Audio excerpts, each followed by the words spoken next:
Eh bien le bonjour à toutes et à tous, comme d'habitude c'est Cryptéo, on se retrouve comme d'habitude toutes les semaines pour faire l'analyse des news dans le monde des cryptoactifs. Alors aujourd'hui au sommaire on va voir un point sur les métavers, les NFT et le gaming et la GameFi. On va faire un point sur quelques projets, à savoir le Celsius, le Cardano, le Luna et l'XRP de Ripple. On va voir la petite saga autour de Twitter et d'Elon Musk. On va voir ce qui se passe autour de la finance traditionnelle et des gouvernements. Tu vas voir, c'est quand même incroyable ce qui se passe. Et enfin, on va finir avec des news en vrac. Let's go, c'est parti. Bon alors, comme je viens de te dire, on va commencer avec les news métavers, NFT, GameFi. Alors, c'est parti, let's go, on va commencer avec seloger.com. Alors, comme tu peux voir, SeLoger se lance dans le métavers pour proposer des visites immobilières virtuelles, surtout pour les biens à l'achat. Alors là, j'ai tous les rageux anti-crypto qui vont me dire « Eh, mais ça existe déjà, ça. Mon agent immobilier, il me propose déjà ça. » Chut. T'es en train de me comparer une visite virtuelle, éclatée au sol qui est prise par ton agent immobilier avec une caméra 360 degrés, versus une réalité virtuelle où quand tu vas pouvoir visiter, c'est toi qui vas visiter vraiment ce que tu veux voir avec les petits détails, etc. Là où l'agent, dans son annonce, il va pouvoir t'amener là où lui il veut, et ben avec seloger.com, quand tu vas pouvoir faire ça avec le métavers, c'est toi qui vas pouvoir aller où toi tu veux et voir du coup les détails, les finitions, etc. C'est surtout vraiment génial pour les achats internationaux par exemple. Et en plus ça a l'air de rien comme ça, mais c'est écologique comme idée en vrai. Fini les visites par train, voiture ou même avion pour aller voir la maison sur laquelle tu veux acheter. Et ça pour le coup c'est vraiment bien. Alors ça aussi c'est cool. Samsung réalise un nouvel exploit dans le métavers. Effectivement, Samsung vient d'annoncer l'ouverture de son nouvel espace dans le métavers de Decentraland, qu'ils appellent ça House of Sam. Et du coup, il y aura entre autres des mini-jeux avec des récompenses pour ton avatar, etc. Je trouve ça cool et je trouve que c'est une bonne initiative de la part de Samsung. En tout cas, si ça t'intéresse, ça se trouve là, sur Decentraland du coup. Et ça ressemble à ça pour l'instant. Donc c'est bien évidemment le début de Decentraland et le début de ce projet. On verra ce que ça donne par la suite. Alors, pour continuer, tu le sais peut-être déjà, mais le métavers intéresse de plus en plus les pros et les entreprises. Dans l'idée du coup de proposer un espace de travail virtuel. Effectivement, les outils présents permettraient d'augmenter la productivité et d'optimiser la collaboration. Et ça permettrait aussi, bien évidemment, des économies, d'acheter des locaux, de louer des locaux pour les entreprises. Et ça, surtout, ça peut vraiment être incroyable et bénéfique pour le secteur de l'éducation et de l'enseignement. Et toi, alors du coup, ça te tenterait d'apprendre ou alors de travailler dans le métavers? Dis-moi ça en commentaire. WinCity, la plateforme d'investissement immobilier en NFT, lance son jeu Play to Earn. Alors la plateforme française WinCity s'attaque au gaming blockchain. Après avoir rendu l'investissement immobilier plus accessible grâce aux NFT, ils lancent leur premier Play to Earn. Toujours dans l'idée de lier le monde réel et le monde virtuel, tu posséderas par exemple des NFT, des monuments de Paris, et tu gagneras des points plus il y a de monde qui visite dans le monde réel ces monuments en question. En vrai, le concept est intéressant, pourquoi pas. Si ça t'intéresse, dis-moi si tu veux une vidéo dédiée à ce sujet. Sinon, rendez-vous sur le site de WinCity. Sur la BNB Chain maintenant, on vous dévoile le nom du projet GameFi le plus populaire du moment, à savoir Gameta. Alors c'est une plateforme de jeux Web3 destinée aux joueurs occasionnels avec beaucoup de jeux dits hyper casual. Allez, je t'en dis pas plus, dis-moi si le sujet t'intéresse et si tu veux une vidéo dédiée sur le sujet de Gameta. Pour info, si tu veux un classement des jeux GameFi qui sont importants et intéressants en ce moment, je t'invite à aller sur Coin98 Analytics et tu y trouveras entre autres ce graphique là. Donc le top 20 des jeux GameFi en fonction des utilisateurs mensuels.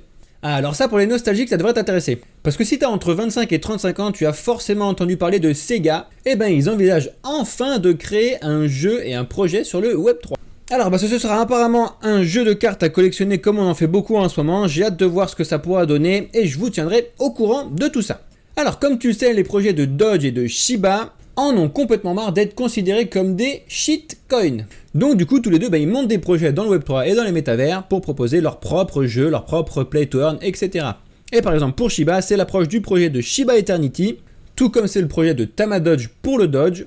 Est-ce que pour toi ces projets là de Doge, de Tamadoge, de Shiba Eternity pour Shiba, est-ce que c'est des trucs qui t'intéressent ou est-ce que pour toi c'est toujours des shitcoins et puis laisse tomber quoi? Et pour terminer sur les news côté métavers NFT Game, tu as BlackRock qui prépare un nouvel ETF ciblant le métavers en dépit des conditions de marché qui sont défavorables. Alors pour rappel, un ETF c'est un Exchange Traded Fund ou communément appelé Tracker. C'est un fonds de placement indiciel qui cherche à suivre l'évolution d'un indice boursier et ici les projets du coup liés au métavers. Alors c'est à voir, en vrai pourquoi pas. C'est quand même le monde financier actuel qui essaie de proposer des solutions ou plutôt de se faire de l'argent sur les projets du monde financier nouveau. Donc c'est à voir, c'est à surveiller, on verra ce qu'ils arrivent à faire avec ça. Allez, on continue, on va parler un petit peu de Celsius. Alors Celsius, pour rappel, c'était un projet de finance décentralisée pour prêter et emprunter sur la blockchain. Je te dis c'était parce que tu sais très bien qu'elle a été déclarée faillite en juillet 2022 et le sujet est toujours sur la table en ce moment.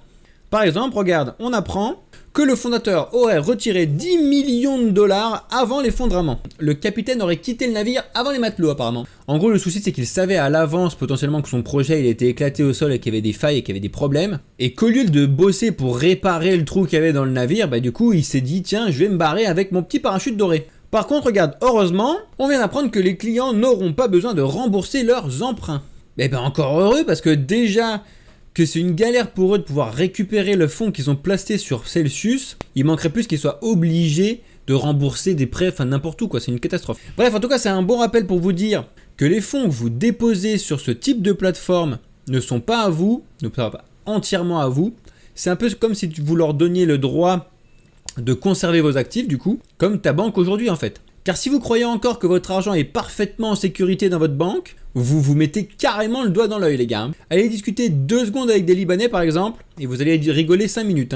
Essayez de privilégier s'il vous plaît les cold wallets ou les hardware wallets pour détenir vos crypto-monnaies, c'est vraiment important. Ah, il y en a certains qui vont être contents, parce qu'on va parler rapidement du projet Cardano et de son token ADA. Pour rappel, le Cardano a été lancé en 2015 et se présente comme le premier projet blockchain développé selon une approche scientifique. Effectivement, créé par des ingénieurs et des scientifiques, c'est une blockchain open source, donc un layer 1 comme Ethereum, décentralisée, permettant d'exécuter des smart contracts. Et l'ADA, du coup, est utilisé comme gaz pour payer les frais de transaction au sein du système comme les Ethereum, comme les ETH pour le réseau Ethereum. CoinTribune se pose la question, ADA, est-ce que c'est un réseau en plein essor en ce moment? Parce que du coup, l'événement tant attendu par les fans, à savoir le hard fork qui a eu lieu le 22 septembre, s'est déroulé à merveille et permet beaucoup d'améliorations. Il y avait 1113 projets qui s'appuyaient sur la blockchain du coup de Cardano et d'ADA, avec actuellement 100 qui sont déjà lancés. L'ADA aurait-il le vent en poupe en ce moment? Dis-moi dans les commentaires qu'est-ce que tu en penses. En tout cas, le hard fork Vasil a permis entre autres d'augmenter considérablement la scalabilité du projet et donc rend un débit plus facile, plus efficient, plus rapide et à ce avec des coûts réduits. Et le fondateur du projet, Charles Hoskinson, a une grande annonce concernant le projet ADA, c'est qu'il souhaite construire une plateforme qui va révolutionner le monde crypto. Le projet entrerait dans l'ère Voltaire pour améliorer la gouvernance décentralisée du projet, qui est comme tu sais le projet le plus important de la vision des crypto-monnaies. Mais le projet Cardano est-il vraiment prêt pour une adoption massive? En tout cas, pour le créateur, bien évidemment oui. Et il a indiqué qu'il y a un appétit énorme pour la stratégie de développement des projets Cardano en ce moment. Et du coup, c'est très bon signe pour l'avenir de ces projets-là et pour le projet Cardano. L'ambition initiale était de révolutionner la finance décentralisée, bien évidemment. Eh bien écoutez, franchement, on demande qu'à voir maintenant. En tout cas, c'est un projet à surveiller et que je vais surveiller du coup. Allez, il y en a encore d'autres qui vont être contents. On va parler du XRP, du projet de Ripple. Petit rappel très vite, le projet de Ripple et de son token XRP ont pour objectif de remplacer en gros le système Swift actuel. Et le projet est en procès avec la SEC, donc le régulateur américain, depuis des années, car la SEC considère que les jetons XRP sont une valeur mobilière et donc qu'ils doivent se conformer du coup aux réglementations de la SEC. Alors que bien évidemment Ripple le dénie. Et en ce moment il y a un revirement dans le procès contre la SEC concernant le document Inman. Si ça t'intéresse, il y a un article très intéressant sur le site de CoinTribune. En tout cas, on ne peut pas le nier, le projet XRP est vraiment très intéressant à comprendre et à surveiller de près. Et ça c'est assez drôle, tu vas voir. Parmi les nombreuses prédictions qui se sont révélées exactes de la célèbre série télévisée des Simpsons, tu vois sur cette image que je te mets là, Bart qui aurait prédit un XRP à 589 $ et ce avant la fin 2022. Alors cette image elle tourne de partout sur les réseaux, surtout sur Twitter. Et ben attention, il a été révélé que c'est complètement un fake et du coup que c'est complètement faux, que ça n'a jamais été dans les Simpsons. Eh oui, faites attention aux fake news les amis. En tout cas c'était marrant et je me devais de vous en faire part si jamais vous l'aviez pas vu passer. Alors presque comme toutes les semaines, on va parler rapidement du projet sur le Luna et le Luna Classic. Et ben ça y est, c'est une fin de parcours pour un des assistants du projet du fondateur Do Kwon. Les autorités sud-coréennes mettent la main sur un des cadres du projet du Terra Luna du coup. Yomo, directeur des affaires générales, aurait été arrêté le 5 octobre dernier. Et du coup, résultat des courses, tout le bien qui a été fait la semaine dernière et du coup fin septembre avec l'annonce du burn de Luna Classic par Binance, s'est très vite calmé avec cette news et cette arrestation du coup. Mais bon, du coup, ça y est, le burn des Luna Classic est mis en place sur Binance et il va continuer. Il a quand même beaucoup de Luna Classic à brûler avant qu'on commence à arriver sur un truc qui potentiellement peut aller mieux. Et de toute façon, il faut avant tout ça que l'USTC, donc le stablecoin algorithmique de projet, repègue à $1 avant que ça puisse se stabiliser. Donc on n'y est pas encore, on a un petit peu de temps devant nous. Allez, on part au sujet de l'affaire Elon Musk et Twitter. Encore une fois, à moins que tu vives complètement dans une grotte, tu es au courant de l'affaire Elon Musk qui a pour projet du coup de racheter Twitter. Finalement, il avait dit non, parce qu'il a vu qu'il y avait beaucoup trop de comptes fake sur Twitter, etc.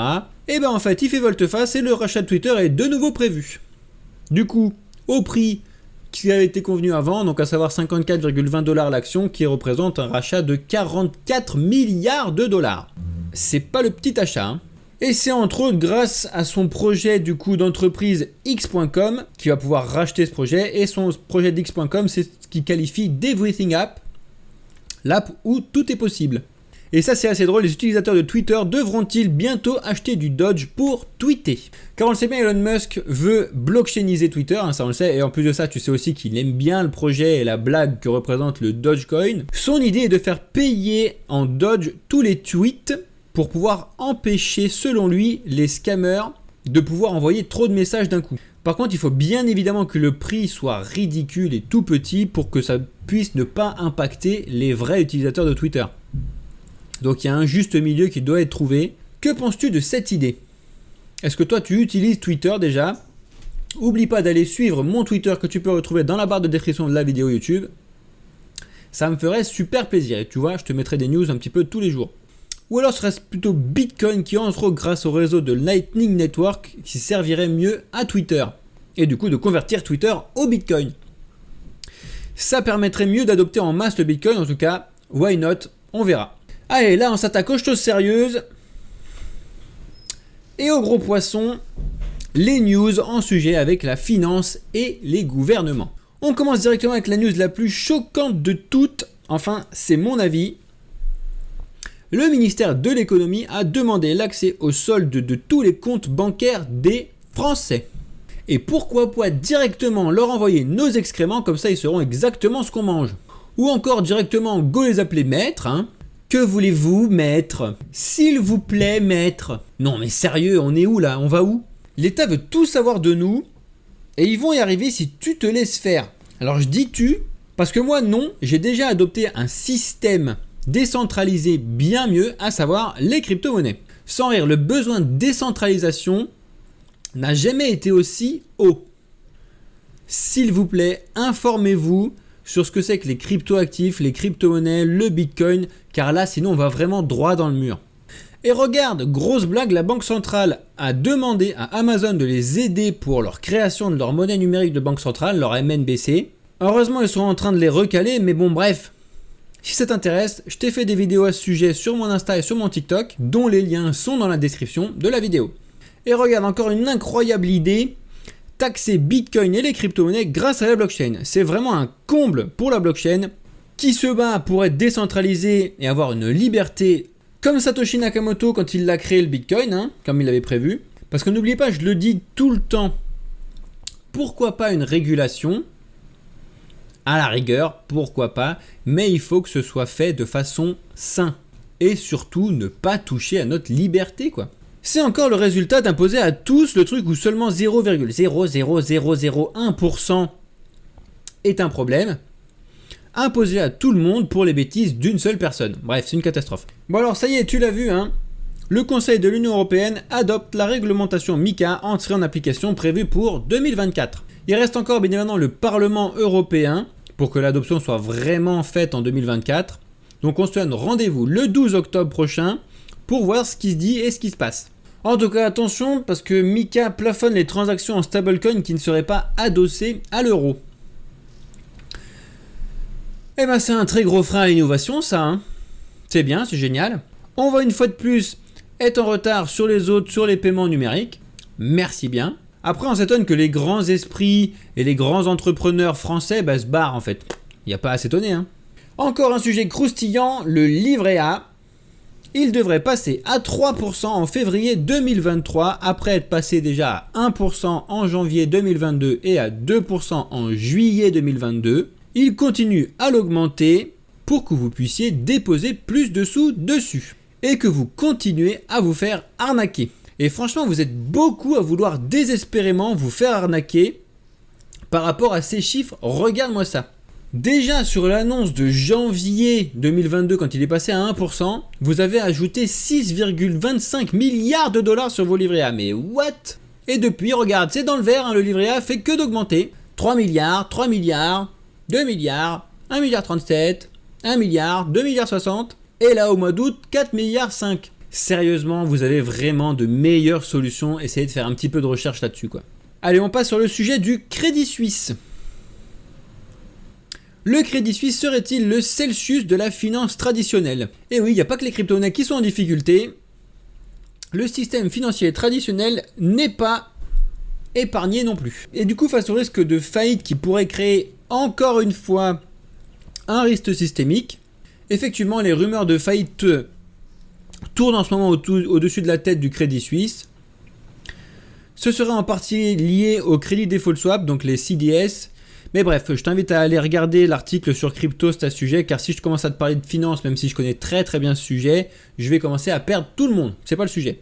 En tout cas, ce bazar autour du Crédit Suisse et de la finance traditionnelle fait une excellente pub au Bitcoin. Et oui, parce que si on a effectivement un remake de 2008 avec les Lehman Brothers, tu peux être sûr que le ras-le-bol du peuple va se concrétiser en une adoption massive de la décentralisation et de la liberté représentée par Bitcoin. Mais bon, de toute façon, si tu regardes cette vidéo, on est d'accord que tu as déjà adopté Bitcoin, non? En tout cas, la question se pose, les cryptos et les banques peuvent-elles faire bon ménage? Pour moi, la réponse est oui, c'est certain, mais encore une fois, il faut que ça se fasse de façon saine et pas au détriment de la liberté, bien évidemment. Je t'invite à aller lire ce petit article sur CoinTribune et donne-moi ton avis sur le sujet. Pour toi, est-ce que la collaboration, elle est possible ou pas? C'est vraiment intéressant de savoir. Et on va finir avec les news en bref. Le sujet des formations de forces de police avec la blockchain. Alors on a déjà vu que les forces de police et la gendarmerie faisaient actuellement des appels à des experts blockchain pour pouvoir les former sur les cyber-attaques, etc. Et tu as aussi vu que Binance du coup se proposait à les aider sur ce sujet. En tout cas, si ça t'intéresse, Cryptost a fait un entretien à ce sujet avec le major Erwan Bouliou. Il a découvert les crypto-monnaies en 2011 et c'est en 2013 qu'il prend conscience que leur utilisation peut être faite par des cybercriminels. En tout cas, depuis, il forme ses collègues sur le sujet et ce depuis 8 ans. Ça y est, la 4e panne majeure de l'année sur le réseau Solana s'est produite. On commence à y être habitué maintenant, et même le projet de Solana et les producteurs de Solana commencent à s'y habituer.